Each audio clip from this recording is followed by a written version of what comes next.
केले का छिलका और एक सबक। बंटू बंदर की एक बुरी आदत थी कि वो केले खाकर उनके छिलके कहीं भी फेंक देता था। उसे लगता था कि इससे किसी को क्या फर्क पड़ता है। जंगल में केले के दरख्त बहुत थे और बंटू रोजाना कई केले खाता और उनके छिलके रास्तों में ही फेंक देता। एक दिन छोटू खरगोश, जो हमेशा सफाई का ख्याल रखता था, अपने रास्ते पे जा रहा था।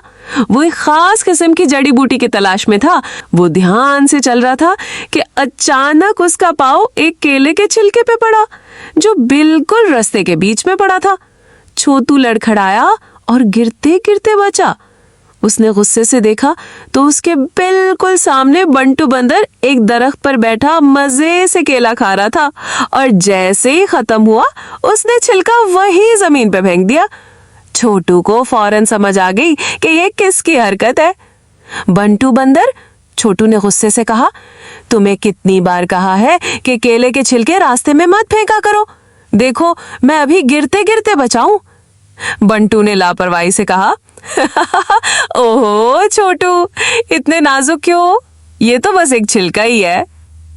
इसी लम्हे एक और बंदर, जो कि बंटू का चचाजाद भाई था और उम्र में थोड़ा बड़ा था, उसी रास्ते से गुजर रहा था।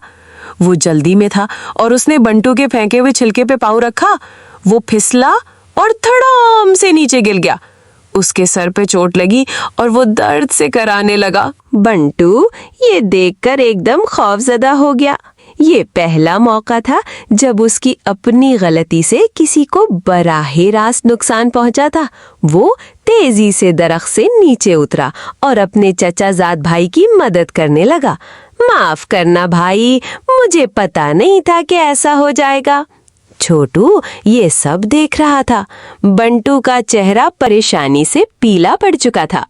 चचाजाद भाई को उठाने के बाद बंटू ने इधर उधर देखा और सारे केले के छिलके जमा करने लगा जो उसने उस रास्ते में फेंके थे। उसने एक गड्ढा खोदा और सारे छिलके उसमें दबा दिए। जब बंटू ने ये कर लिया तो उसने छोटू की तरफ देखा और आहिस्ता से कहा, छोटू तुम ठीक कहते थे, मेरी लापरवाही से दूसरे को नुकसान पहुंच सकता है। मुझे अफसोस है। इस दिन के बाद से बंटू ने केले के छिलके रास्ते में फेंकना छोड़ दिए और उन्हें हमेशा किसी कचरे की जगह या गड्ढे में दबाने लगा।